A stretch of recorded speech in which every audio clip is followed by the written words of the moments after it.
Bato bako réclamer ba voyage leki président de la République que de gauche que droite voyage leki trop to komona ba fruit ya ba voyage wana te et ça peut même makanisi ozana. Bon, d'abord na principe tokoki ko pekisa président de la République a bougé te. Je crois que mboka ezarana bilongi mibale. Elongi akati politique intérieure na elongi libanda politique extérieure. Et l'inkoloba président Zamuto a joué à terrain on a nyoso mibale. De toute façon ils ont un terrain moko. Quand on tout le monde a terrain football bakati on a katikati mondeluana c'est pratiquement la même chose aussi. Donc oso beta kotoyo ko ipe ko katsa ligne wana ça dit eza continuité à politique ya mboka mais aussi les masiko en dehors ya frontière. Ce n'est pas un problème mais seulement tout ça comme observation, constatation d'un mouvement président, et ça que Odi Kolobango et ça li impact. Ça dit le président se déplace oui, mais ça quoi impacté mboka na likambonini. Voilà. Est-ce que le loba ministre Mouyaya Messensi déjà na concept monsieur mi changement de narratif. Est-ce que ba déplacement à président ezo bongo lisa biso maloba. Koloba Kebe ça va maintenant, ça va. Je crois que bilan est un peu mitigé par rapport à ba déplacement à président. Biso bako koloba we eza quand même puissance il y a diplomatie na biso et comme ko matama moké to comme ko sentir mboka et comme ko s'afficher dans ba grand rendez-vous internationaux les présidents en personne ça joue aussi azako zomaloba au lieu de déléguer batou yemo kazako s'afficher c'est déjà quelque chose parce que les olaxake Congo azongi na ba grand rendez-vous quand le président se déplace. Ce que mon population a commis qu'on regretter que président Zob Maming, président papa Zob Maming, et l'inkoloba, mouto et azotika la gana biso, pour na ko assurer absence ya papa. Azo salango comme c'est doit être. Voilà. Ce qui papa zobima, papa zakamuta mission, biso ngana za mwana soda, papa zaka deux fois ba lali 2 jours na musala, ba tamso ayebo ba bengi bango brusquement situation moko za na mboka bazonga ba kendola na musala. Mais ce qui mama zawana na compétence nyonso a assurer ko lia na bino, a salima kama management ya famille ya ndaku eza normal. Papa là na musala ala la teso ka na tongo a kuta biso to kena biso classe sans problème mais ça na bana misusu soki papa azate bana babeli mais justement quand le premier ministre était tout dans le Sénat les collaborateurs nyos sur le président c'est comme si tozo sentir bangote donc eza lokola to biso sala on a bon mwana mama bima président voyager makanisa batunyo se comme sika kuna soka za États-Unis biso to Hollande makamyo se président au sala ah makambo au sala to ebi bango na kimokolo biso to funda ba yaya que maman ce qui obimi to liaka bien te ce que mimi papa yaya katela rabiso biloko na quantité maman tikarate donc effectivement je l'accepte que leadership on a ils ont manqué biso donc quelque part tu dois comprendre que absence il y a président ce qui a zate muto quoi assurer makambu na ye comme si papa là mukuto ndenge ba commissaire état de siège na Kivu na sud Kivu parce que na nord Kivu na Ituri ça pose un problème d'évaluation psycho et toza penda sur sûreté na réussite il y a opération on a alors ce qui comme à 3 provinces mbalamoko linga vous a le problème donc déjà on doit d'abord évaluer les 2 provinces avant tout étendre dans la province mususu parce que finalement même Kinshasa va retomber en état de siège parce que tozo mon appel gouvernance ça pose problème donc na exemple ya Kivu on a président s'est déplacé nasima ya tata batu bakoti babimi tokangi bangote o bakangi ona batu balobi bilong na bonde ba chayer onde batu bateka na wenze donc ba assaillant o bakota kité mais finalement makamba bopona miwana ya président Seni omoni confusion bande parti à wapi au moment où ba confession les 8 confessions religieuses ba bandi masolo il n'y avait aucun problème. Fayoulou n'a pas parlé, Kabila n'a pas parlé. Fayoulou a bandé le bossa. Plan de sortie de crise et puis de politisation. Il y a un makam sous. Mais Moïse Katumbi n'avait pas encore parlé. Tango on dit qu'on avance. Premier round, deuxième, troisième, quatrième, ils aussi badélé, aussi batté. Tango ba yokanité dossier si quoi l'ingé zonga ba panzani 2 contre 8. Tango ba panzani c'est là où maintenant DB bandi. Bah tout ce que va monter la bango. Bon, ceux qui bango ba yokanité. Comment est-ce que de l'autre côté bah qu'on s'est comporté?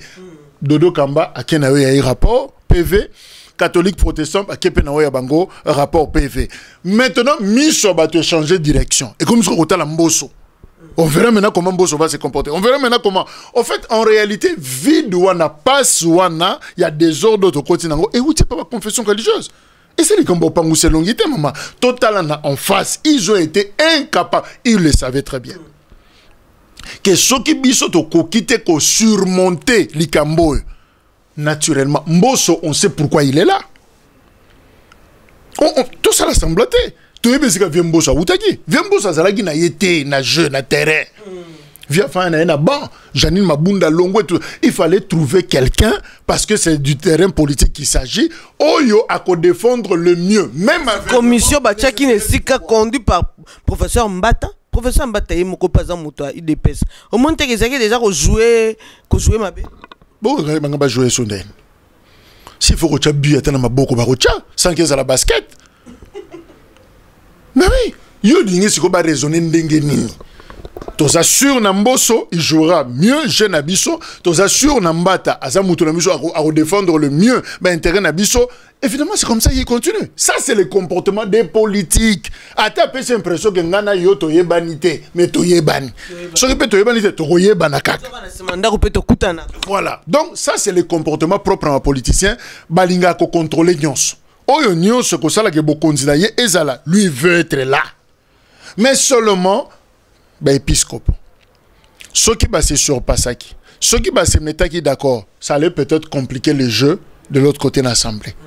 Ce qui bango va résolver déjà les comme là tindi papier. C'est là où on allait vraiment voir difficulté oyo Assemblée nationale banga bazanango mbatana commission na banga bazanango. Na lingi na intervenir ainsi kawana. Ba épiscope bazaki na problème te. Ba épiscope papa bango bazaki contre candidat oyo les 6 confessions religieuses ba ponaki.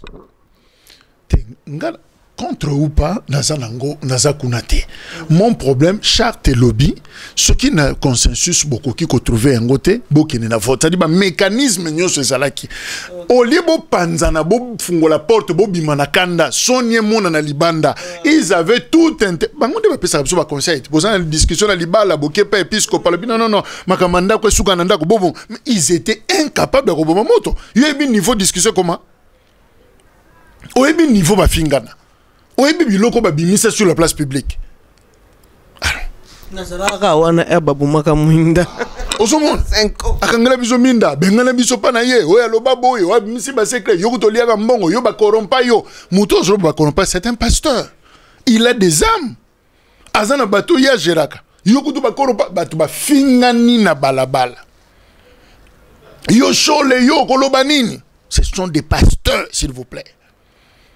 Et bato bongo yo lingi to pia bango raison to que no condamner Mbosso to que no condamner Mbata oh déjà ba yebani bango que couleur na bango yebani nenge baza donc bango to yebi déjà ba ko se comporter kaka nenge ba ko se comporter wana ba ko offrir biso lo komsute. Donc moi je pense que to yebaka notion ya ko pesa ba responsabilité so que likambo ko to yeba exactement ce qu'a promis ali ce qui na yo ki ndongo ko lobake to ko condamner Mbosso te.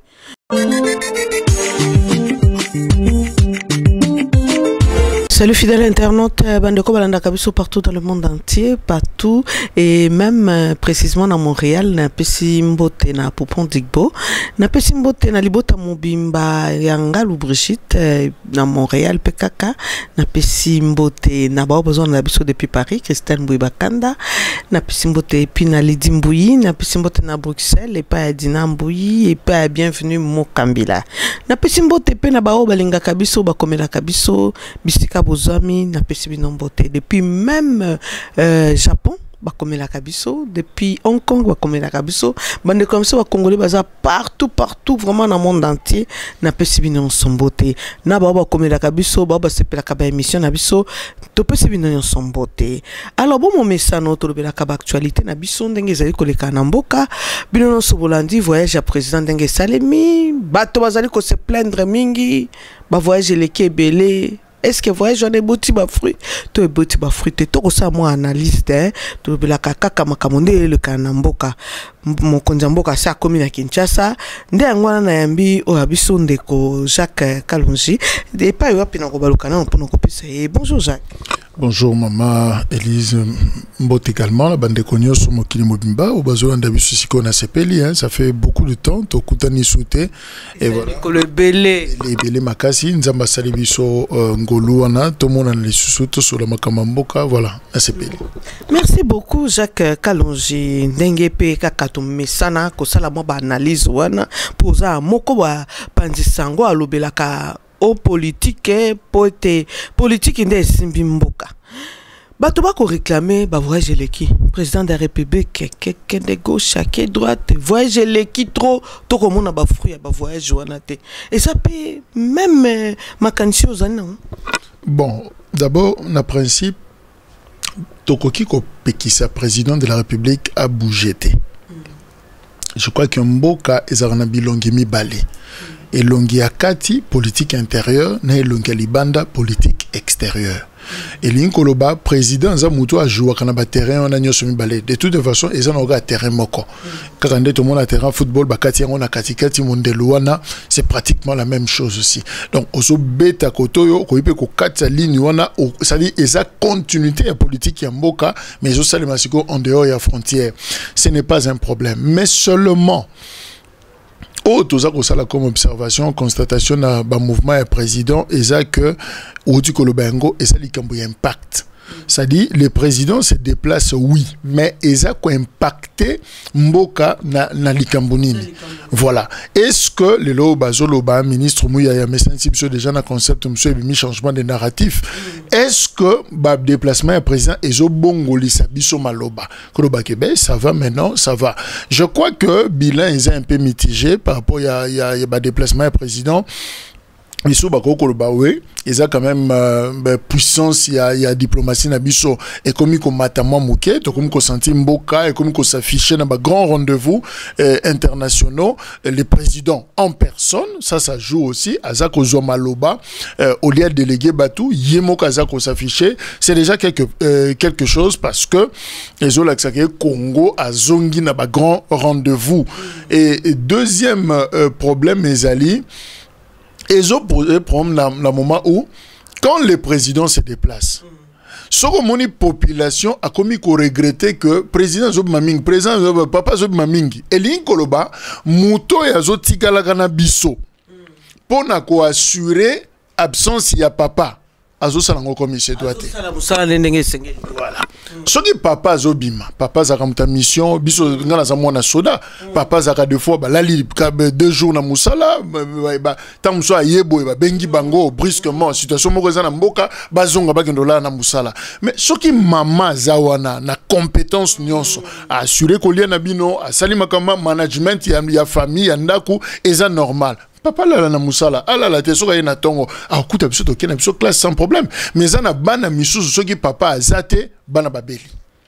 Na conclusion na conclure to kolobete premier ministre ko ça n'est bien té. Mais justement le premier ministre était tout dans Sénat les collaborateurs nyo sur le président c'est comme si tozo sentir bangote donc eza lokola to biso sala on a bon mwana mama bima président voyager makanisa batu nyo se comme sika kuna soka za États-Unis biso to Hollande makamyo ce président au sala ah makambo au sala to ebi bango na kimukolo biso to funda ba yaya que maman ce qui obimi to liara bien te ce que mimi papa yaya katela rabiso biloko na quantité maman tikakate donc effectivement je l'accès que leadership on a ils ont manqué biso donc quelque part tu comprendre que absence il y a président ce qui a zate muto quoi assurer makambo na ye comme si papa za présent azo zalate ce qui fait que ce que moni même yo siko zana musala ozana ndakote mais ce que zongo moni moi na moko fièvre mususu azo lela mususu akondi mususu boya piqué tout ça oko s'attaquer na ba mikolo na tikeli bino bana. Qu'est-ce qui s'est passé finalement? Est-ce que tu ne pouvais pas faire ça? Est-ce que tu ne pouvais pas? Ce que mon ipé biso na mboka tozo le lana na pesa ko bimano leki ko pesa ko bimano leki elinko ba chaque fois que zo bima tozo ko mi sentir biso moko. Donc président, il faut revoir entourage na ye, revoir ba collaborateur na ye comme pour dire ce qui nazate likame kokoya. Je prends un dernier exemple. président bimiaki ake makamba COP 26 eza mabete G20 eza mabete ake Israël eza mabete mais na sima nango lo on salami Bukavu banguna ba côté libiso na mboka 1h-6h ba koti ba bimba kei vice premier ministre et intérieur ba ke réunion na premier ministre il y a sécurité réunion sécurité na ministre à défense na kobimana lobini en relativisant le lobby que oui ça a effet surprise groupe cause à la négligence et côté libiso des fois ça peut arriver.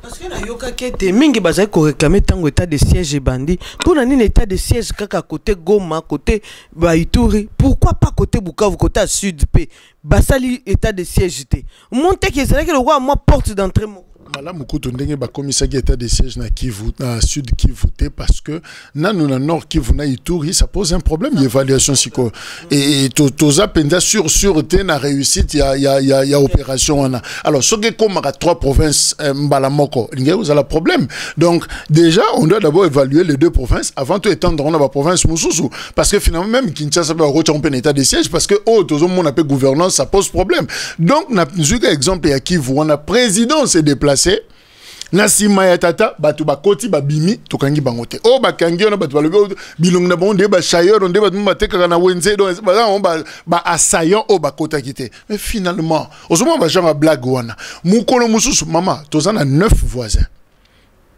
oyo baza instable Centrafrique Soudan ba Burundi ona ba Rwanda ozomona ngoza mboka moyi fandi kwa ba mbabula donc à tout moment ça peut exploser. Si ko binu boza ba voisin bongo tata na bina bimaka mikolo nyonso atika bana bango moko okuta incendie na kata ndako c'est pourquoi on a peur ya kolobake na ba service de renseignement ils a presque défaillant na modèle ba négligence nèg ministre à lobby espionnage contre espionnage se poser problème on sait pas anticiper ba événement na situation ya ba gouvernant ba kondina biso oyo est-ce que nèg président Zobimona mabe ko comme na biso te. Est-ce que Naba François Beyo basali mikolo belé belé yena mo ka kenda peka na président non mais ezali kamba François Beya individualité ce qui papa bimi to mama bimi souvent botika ka charge pas mutu mokote boka bolakat yoko sukola basani yoko pangusandako yoko sombelo hotel yoko kende wenze ça dit sukola bana ba charge yo salaka yo moko o dispatcher yango na bato ndenge moko pe président soka bimi charge na en tant que garant mokonzi nyonso akabola ka yango na bato donc ça ka individu mon côté mais bato yango ba est-ce que baza à la hauteur donc soko moni bato azol la président le Kébé le président le Kébé le président il faut comprendre en sens musus ce n'est pas que bazo pekisangana bima mais seulement les gens sentent un vide au fait quand je pars donc il y a un problème déficit il y a leadership ou ezakotalisama donc il est très important président cette fois-ci nanazo na micro na yoko senga na ye et ce to lia tabona ensemble té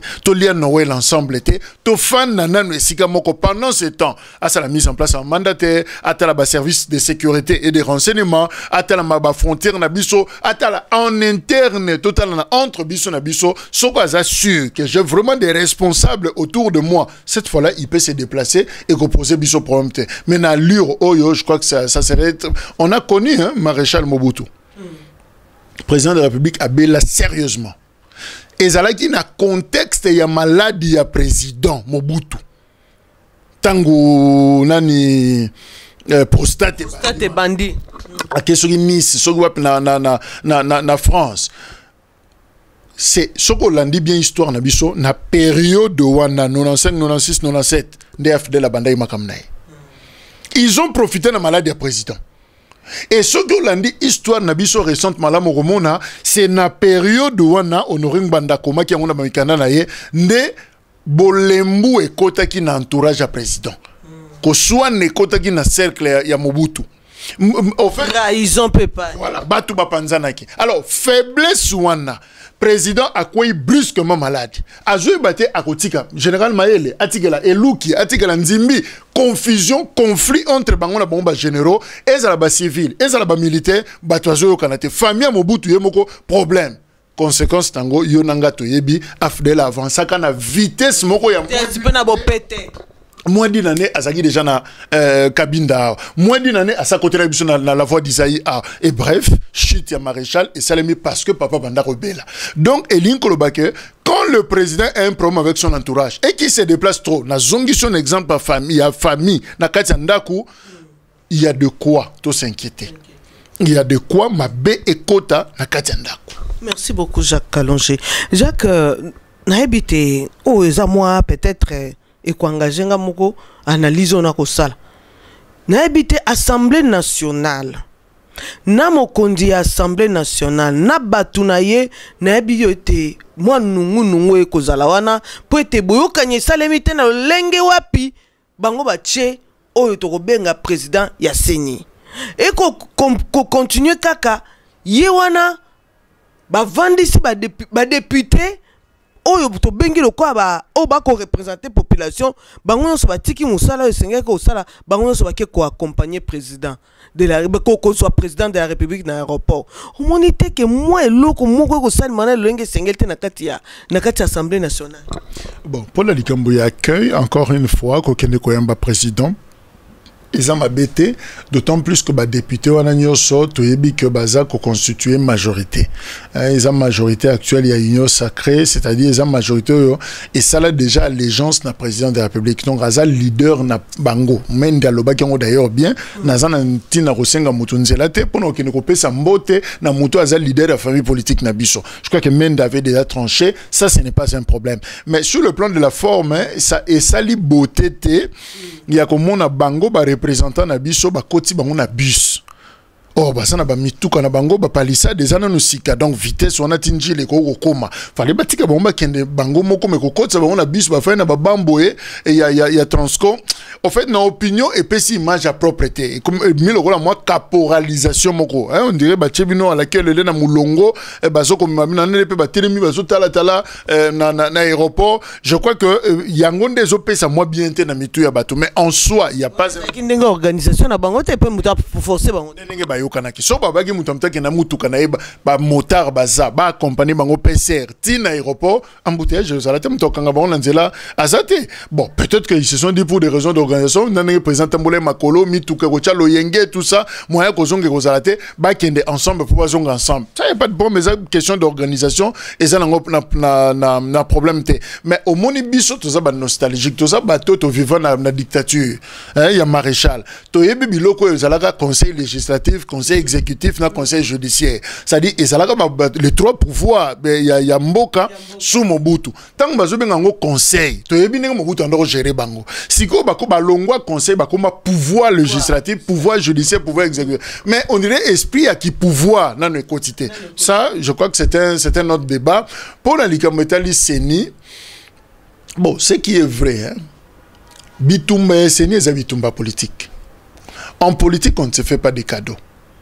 Au-delà de tout ce que les gens peuvent raconter na TV, mais Moutounam Tazana a une tension, agenda naïe pour contrôler le processus électoral. Ça c'est évident. Ezala Tshisekedi, ezala Fayoulou, ezala Kabila, ezala.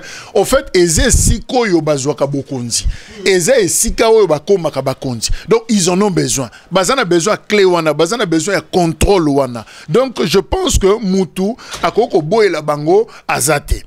Mais seulement moi je pense au lieu que nous kolobana une assemblée que basali mabe permettre ngana yo tozonga nombango pe ba confession religieuse et loko ba épiscopo ba confession religieuse aza sukunate obosani Jacques confession religieuse aza sukunate Assemblée nationale est sali est constituée oyo zalaki lokola bosangani moko ete bango nde sengela ki ba diriger makamba boponami wana ya président Seni omoni confusion bande parti wapi.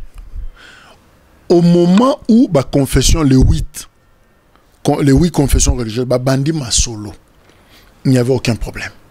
Fayoulou n'a pas parlé, Kabila n'a pas parlé. Fayoulou bande le bossa. Plan de sortie de crise et puis de politisation. Il y a un makam sous. Mais Moïse Katumbi n'avait pas encore parlé. Tango on dit qu'on avancer. Premier round, deuxième, troisième, quatrième, ils aussi délai, ils aussi tango ba yokanité dossier si quoi lingue zonga ba panzani 2 contre 8. Tango ba panzani, c'est là où maintenant débé bandi. Bah tout ce que va remonter la bango. Bon, ce qui bango ba yokanité. Comment est-ce que de l'autre côté ba ko se comporter? Dodo Kamba a kenawe ya rapport PV catholique protestant a kenawe ya bango rapport PV. Maintenant miso ba te changer de direction et comme ce qu'on la mbosso. On verra maintenant comment Mbosso va se comporter. On verra maintenant comment. En fait, en réalité, vide wana passe wana, il y a des ordres d'autres côtés et où tu pas la confession religieuse. Et c'est les combats pangou c'est longité maman. Total en face, ils ont été incapables, ils le savaient très bien. Que ceux qui biso to kokite ko surmonter likambo naturellement. Mbosso, on sait pourquoi il est là. Tout ça l'assemblée. Tu es bien que Mbosso outaki. Mbosso zalagi na yete na jeu na terrain. Via fa na ban, Janine Mabunda Longo, il fallait trouver quelqu'un parce que c'est du terrain politique qu'il s'agit. Oyo a ko défendre le mieux, même avec commission Bachaki Nesika conduit par professeur Mbata. Professeur Mbata est mon copain muto IDPS. Au moins tu as déjà jouer ma bé. Bon, on va jouer sur den. S'il faut que tu aies bu à maboko barocha sans qu'ils à la basket. Mais oui, yo dingue si ko ba raisonner ndenge nini. Tos assure na Mbosso, il jouera mieux jeune Abisso. Tos assure na Mbata, azamuto na biso à défendre le mieux ben intérêt na biso. Évidemment, c'est comme ça qu'il continue. Ça c'est le comportement des politiques. Ata pe c'est impression que ngana yo to yebanité, mais to yebani. So que to yebanité, to yebanaka. Voilà. Donc ça c'est le comportement propre à un politicien, balinga ko contrôler nyonso. Oyo nyonso ko sala ke bo candidat ye ezala, lui veut être là. Mais seulement ben épiscope. Ce qui va se surpasser, ce qui va se mettre qui d'accord, ça allait peut-être compliquer le jeu de l'autre côté de l'Assemblée. Ce qui bango va résolver déjà les caméras va tindi papier. C'est là où on allait vraiment voir difficulté oyo Assemblée nationale banga bazanango mbatana commission na banga bazanango. Na lingi na intervenir ainsi kawana. Ba épiscope parce qu'il na problème te. Ba épiscope papa bango parce qu'il contre candidat oyo les 6 confessions religieuses ba ponaki. Contre ou pas, naza kunate. Mon problème, charte lobby, ce qui n'a consensus beaucoup qui trouvé un côté, beaucoup n'a vote. C'est-à-dire, mécanisme nyo se zalaki. Au lieu bo panzana, bo fungo la porte, bo bimanakanda, sonye mona na libanda, ils avaient tout un. Bango de pas ça ba conseil. Pour ça, la discussion na libala, boké pas épiscopal. Non, makamanda ko sukananda ko bobo. Mais ils étaient incapables de robomo moto. Il y a un niveau de discussion comment? Au niveau ma fingana. Au biloko ba bimisa sur la place publique. Nazaraka wana eba bumaka mwinda. Osomon. Akangala biso minda, bengala biso pa na ye, oya loba boyo, wa bimisi ba secret, yo kutoliaka mbongo, yo ba korompa yo. Muto zo ba korompa, c'est un pasteur. Il a des âmes. Azana bato ya geraka. Yo kutu ba korompa, bato ba fingani na balabala. Yo chole yo koloba nini. Ce sont des pasteurs, s'il vous plaît. Et bato bongo, yo lingi to pe bango raison, to que no condamner Mbosso, to que no condamner Mbata. Oh déjà ba yebani bango que couleur na bango yebani nenge baza. Donc bango to yebi déjà ba ko se comporter car nenge ba se comporter wana. Ba ko offrir biso lo komsute. Donc moi je pense que toye baka notion ya ko pesa ka ba responsabilité. Ce que likambo ko toye ba exactement ce qu'a promis ali. Ce qui na yo ki ndongo ko lobake to ko condamner Mbosso te. Wana na conclure te européen conseil na bato ensemble te sengeli ba chamwa mai na kati vers 20 na bango pona ko kitisa motema. Ba pesa tor mbala moko te na Mbosso. Ensemble basape politique. C'est un parti politique, c'est un regroupement politique. Comportement wana et ça propre dans la politique. C'est normal baloba. C'est normal baloba. Même Bemba qu'on croyait silencieux, il a fini par parler dans Mikanda. Il a sorti un communiqué. Et ça terrain politique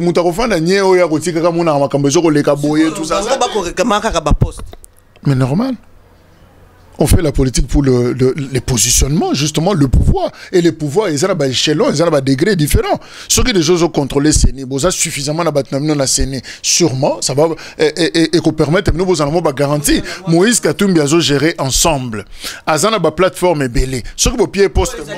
Vraiment, député. Ce qui vous pied poste, moko, et je tiens moi mal à l'aise. Vous pas qui s'est là à tête de, à Pessandam ou Koto, pour à respirer peu mon dame. C'est un combat normal. Combat normal et reluka ete ce qui les lo ya longwe na alongwe na esika na union sacrée tango ya alongwe na union sacrée ko sala tete a se retrouver kuna zongela susu Kabila na lamuka. Yango na saka émission moko na lobby l'art de décider en politique. Ce n'est pas facile qu'on soit décision en politique. Je crois que dossier il y a Délice Sanga c'est encore mieux que Moïse Katumbi. Moïse Katumbi a na difficulté makasi pour na kozwa décision na ye. C'est vrai, les gens peuvent trouver que c'est normal de dire c'est ça na pour Moïse Katumbi. Mais justement, yango na lobby. Donc tozo zo ba décision ndenge mokote pe eza na poids ba effet ndenge mokote. Aujourd'hui Moïse Katumbi a entre le marteau et l'enclume, ça dit soka ki na sens ya kotika là, ridicule. Tout le monde va se moquer. Père depuis ba député déjà ba lobby plus de 40 ba comme déjà aux amutabi salela ba ozo sur na valeur té. Ce qui pas lobby a kei sûrement il perdra. Moi quelque chose est quoi ya na nzela. Na ruka ki député moko soki mulumba soki nani ya chikapa a lobby que soki Moïse akei ako perdre au moins 40 sur 70 azana bango. 40 ba kotikala. Parce que ba boy na ko accompagner. Na kati na bango za na bato bazu ba promesse ya kokoma mandataire public. Bon, entre promesse ba pesi, ce qui peut aussi mbaso et aussi mbate. Na ko longwa po aucun ko fana nulle part. Osomona ba tu ba koma na embarrassé, ba koma na problème. Toyebi ba politique n'aime comment il fonctionne entre les intérêts, na idéal, na combat. Je crois que ba choix na bango clair, il opte pour les intérêts personnels d'ailleurs. Donc difficulté Moïse et ça ce qu'on likamba ko signer. Na kotisi esprit na tikali na ndimi soni wana. Comme c'est difficile pour la Moïse Katumbi à se décider parce que jusque là même la consultation n'a pas facilité. Ce n'est pas facile. Aïe Kinshasa, à Zongi Lubumbashi, à Yesu Kinshasa, donc ça facilité. Ça devient très compliqué. Sur la deuxième ou troisième semaine, il y a un autre kende.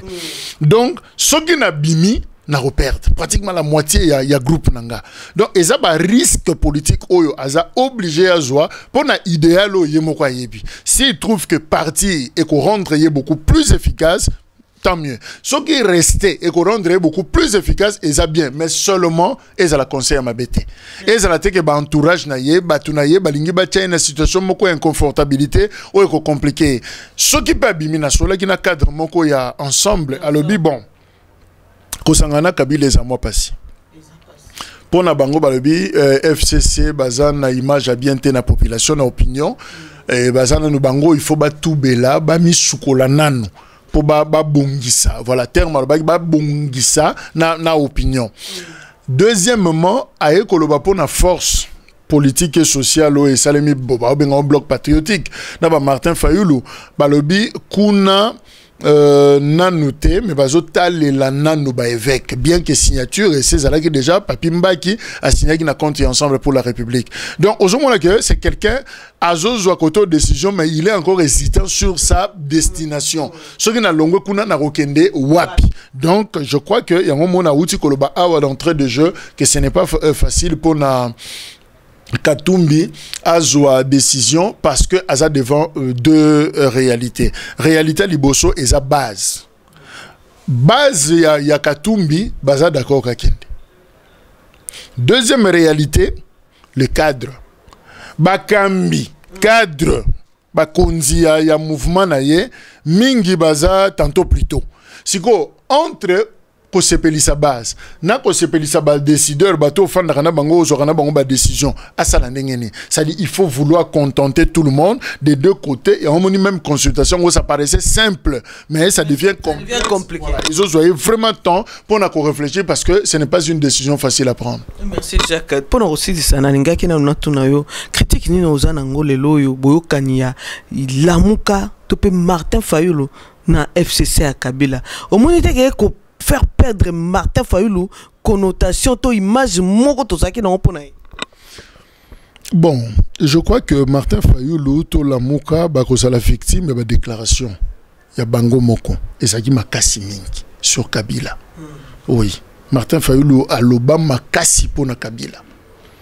Makasi tiko qualifié pratiquement c'est de la sorcellerie muto ako kumisa Kabila ko tombola komba Kabila mabe à Congo c'est Kabila donc vraiment pona yesi et ça qui croit c'est vrai, en politique, les alliances se font et se défont. Et ça va phrase mon comme ma B, auto-interpréter ma B, pour justifier laxisme, pour justifier manque à sérieux des fois, entre guillemets, auto-zaganangona et ça l'inabiso. Le balobi était Félix Tshisekedi yemoko asalaki alliance wana bon pourquoi ba komona ma B le loyo Martin Fayulu passe alliance na Kabila. Mais Félix Tshisekedi asalaki ngomba tous wa keza mabite. Bandukala muka ba keza mabite. Balobi qui peut être rejoindre bango sengeli Félix Tshisekedi akabona. Na yamba bango à plusieurs reprises. Non. Avec Kabila Simbate. C'est lui qui a fabriqué les élections il y a 2018 selon thèse na bango. Alors, Moutoubo a fabriqué élection en 2018 contre Bino Pola. Bino a pouvoir. Si vous Sanganana, il y a pour Bunda pour un processus pour fabriquer les Bino sous résultat. Pour y avoir kasi sem kazana industrie mbe fabriquer banane, pas fabriquer les Bino résultat. Non, je crois que na idéal il loko tolingi lisanga wana ya Fayulu topé la mukana FCC et vous allez moins compliqué pour vivre. Il faut que l'isanga moko est fondé sur l'hypocrisie. Saliba lisango ezaka to tambola nzela moko mena ko kotalo ne longité po ko talanga ne longité mais to so kendeka mutu pa ko tuta na nzela zate yo bo ko talanga mais to tala au moins na C place ma boule ezato sotaka mais to yebi que to zo koka kotala na te parce que to zo kana soni donc réalité na monaki cadre moko ya parti à Martin Fayulu décidé a commis atinelanga message na tanga yango kuna émission alors biso na FCC relation moko ezate ezaka ka to yepo ba père de l'église nde ba bengi catholique na protestant. Déjà le feu on a kolobake ngana yo to lingana te. To lingani nde po pasteur muto alobi na biso to lingana. Déjà libala modèle on est aussi mbaté. Soko zana muto zo ngana linga yo te. Papa nda força. Pasteur nda loba. Même yo mo mwasi to mobali ko gêner yo. Oh, c'est que bolingo directement boye et tu le fais pas parce que il y a pression. Ce qui le lo mbongo a se retirer, ce qui le lo bokondo a se retirer. C'est que akoya okuta mkomso na se passe FCC na essayer bitumbe bimina matiti bazo bunda. Donc ce que bazo bunda c'est parce que le père sont là et ça c'est très dangereux.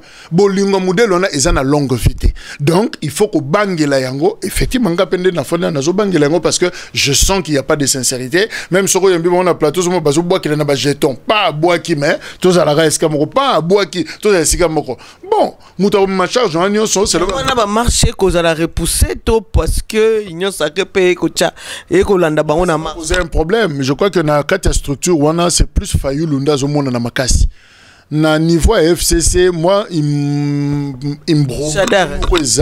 parce que Chadar il va au monde à ma réunion c'est plus Kabange Ndezakoya peut-être na Inago sinde na zomona Koto Fayulu pas au monde à la tête Blanchard Mongombaza on a pour la nouvelle lembe ya Muzito Devos Kito kwaza pour le lobby ba kokotana na tozo bangana bazo na invité so bazana rencontre mususu penenge na yebeli Kabila ako déplacer ka jamais et kozo ngalo ko ezaki makamba 2018 ako ça bon OK et ben soki bolingi na ya tokutana kinga kati wana nde place ko boma Fayulu ako yaka jamais Kabila pas ko yaka jamais na po na wapi na faden po ba solo la osomona na place difficulté zali ce qu'on a bango mibale nani akondima ke ka shobo pas Moïse Katumbi pour quand ya Kabila babenga Moïse Katumbi Yuda oh pas le bibo so nga Yuda nani aza Jésus osomona sko biloko ngo na asi bitumbe ko banane na avion parce que de ces places que nous coûtons na centre Lindonge na esika cardinal la fandaka yemo déjà cardinal le moi aussi je me sens en insécurité à Kinshasa ça dit place que nous fandi sabango na senko Congo na éviter to suka ba mwinda do moyen okoma kuna ezate donc ils ont des bazar déjà na difficulté ne serait-ce que symboliquement na place ko kende ko kutana pona ko solo là au moins bakutana na se passe qui sont là c'est juste des représentants et ça déjà signe que les gens s'évitent nanu ba muitema na bango ekomi prêt ya ko fanda esika mokote donc combat ko sala un combat commun et aux aka facilité au moni que na la muka déjà Muzito Katumbi to bana jako ko ba soupçon que courir zo le kabinete ko oyebi na suka ndenge suka yom to piambongo te yom to bimisa mbongo te yom to financer te yom qui es-tu tout ça to liambongo intel to yebi place sukaki. Donc quand les gens ne se supportent pas, moko Katumbi na UDPS bando ko simbate ba sali effort ba sangani ba ye mkambongo abunditi nani après ba consultation Katumbi akoti union sacrée omoni bilo bamba ko mobeta do ba ko bimisa bilo ka kati. Donc, tout est fondé sur l'hypocrisie. On ne se supporte pas, on ne s'accepte pas. Alors, même les alliances, je doute fort que les alliances soient perdurées et que les musiques parce que ma bé et ça que non, on a quatre mitema. Merci Jacques Kalonji. Tout le monde est le loyo. Makamut auto vivara na air kabile ko zonga. Makamune. Auto vivaka makambo kashi wana auto vivaka na époque Kabila parce que bato ba réclamer ngo que makambo changer te ba kubo ezako sama na politique et comment ça ma soupeli te kuba na politique aussi là jamais parce que mutu na mutu doit pouvoir azana ba méthode azana ba approche na ye na ba technique na ye des fois des techniques immorales ba technique o ba déplorer qu'à la fois passer ba lelaka ba loba boya kango pa Kabila mais ba ngomo pe ba comme ça là. Mais c'est la même classe politique. Est-ce que va renouveler classe? Bateau yo biso to bando tanga na ba kombo mona même bilongi ona soko azaki pas musée soko mona ki pas musée te pas mobutu peut-être bataka savu munde na ebité mais en tout cas ezaka bateau bazala ça dit mutu ko yana maya sika makila sika zate ba azan expérience ya corruption azan expérience ya débauchage azan expérience à biloko anioso. Donc au fait la politique on a notre commis na point ya ko réinventer style politique mususu démarche politique mususu ezate tozo salela ezaka ya ba génération na biso ya kala to condamna sous Mobutu yango toza na ngolelo elo mo changer te. Merci beaucoup Jacques Kalonji, merci à Yogo Digital qui tient la caméra, merci Nao vraiment en tout cas merci parce que vous êtes toujours disponible pour Nabiso. Vous avez un message mon passé. Message ça pour Nande Konabiso Patrick Lokala, journaliste Oyo Akangami, Nesikane Moussala, ça fait le 9e jour azana parquet ya Matete au regard il y a donné au Tozana en tant que journaliste on nous apprendra que il y a des mains politiques que ça sima il y a dossier wana on toza penza ko landate plainte ba kotisaki parce que finalement ça donne l'impression le collège c'est juste un prétexte et c'est un autre dossier mais vraiment il y a une même mise les droits pesants marché il y a pas politique il y a on toza na dynamique il y a ba journaliste moi ebele membre il y a UNPC pour na kobunda de konabiso abima parce que na moment tozo solana yo moi sinaye ça ne va pas on peut s'attendre à n'importe quelle nouvelle au bako pesa biso yemoko téléphone désolé kate il ne sait pas joindre sa famille sa fille yamuke moi je crois en a 2-3 ans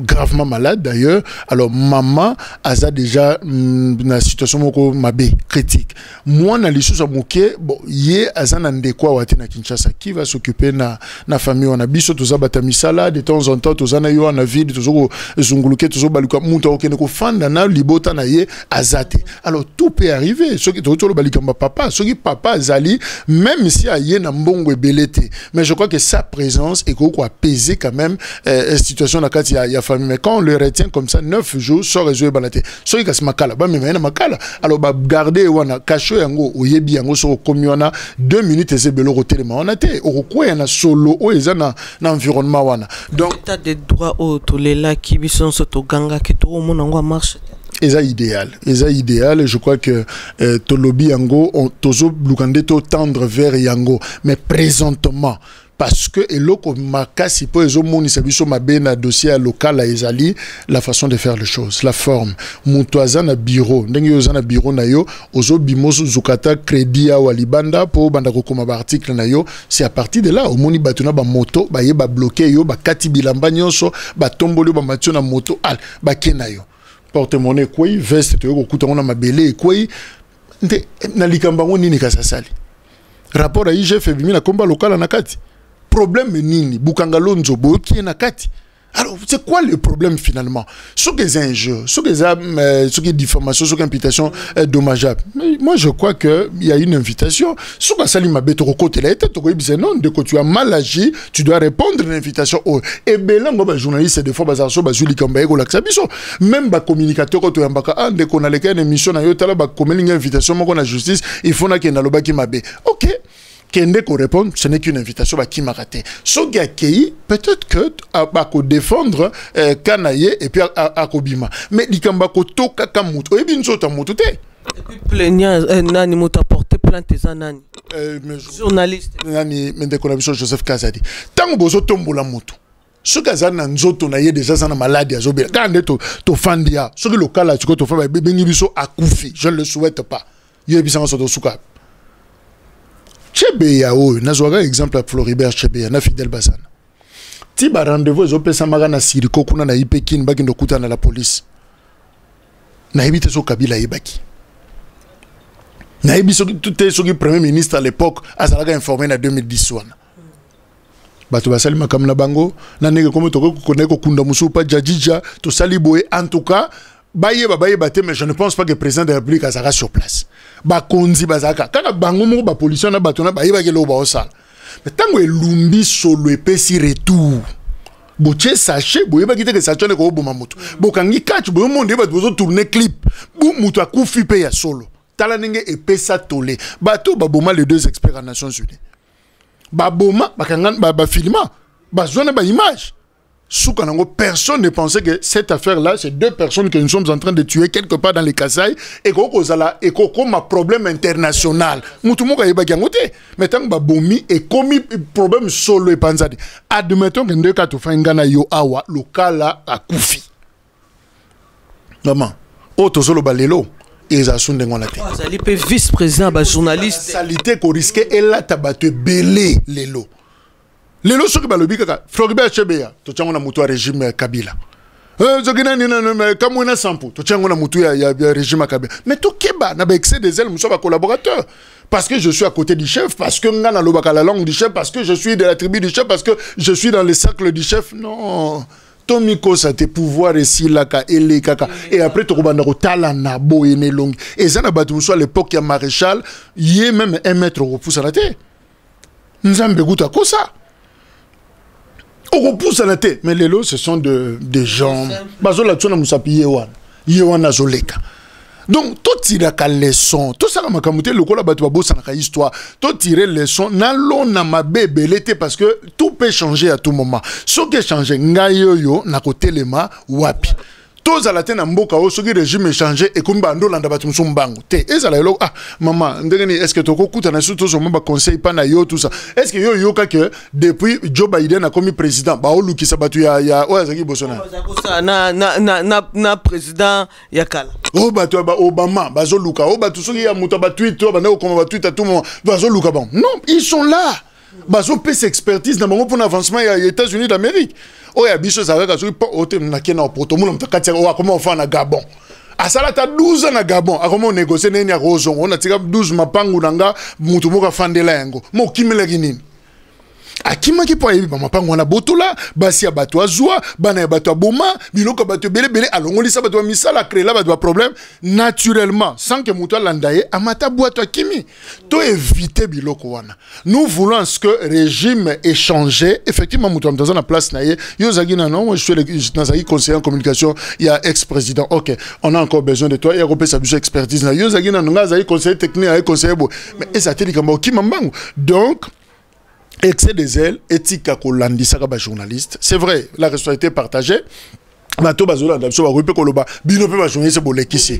Oui, ce qui est vraie génération actuelle il y a biso pe na média, on est comme tokoloba entre biso, hein, ce que to kuta na kinzonzi na biso, tokoloba na certaines vérités en face parce que moi la façon de faire makambe comme moi est belé na musala ngo pe ya biso oyo, je crois que toko bongisa entre biso, mais seulement to éviter ba règlement politique. On a si un problème, l'UNPC existe, le tribunal de paix Ezali, toko fanda, toko traité entre biso, je crois que solution vous allez trouver. Donc nous réclamons libération et un de biso Patrick Lokala. Deux semaines déjà. 2 semaines pratiquement, solidarité na biso.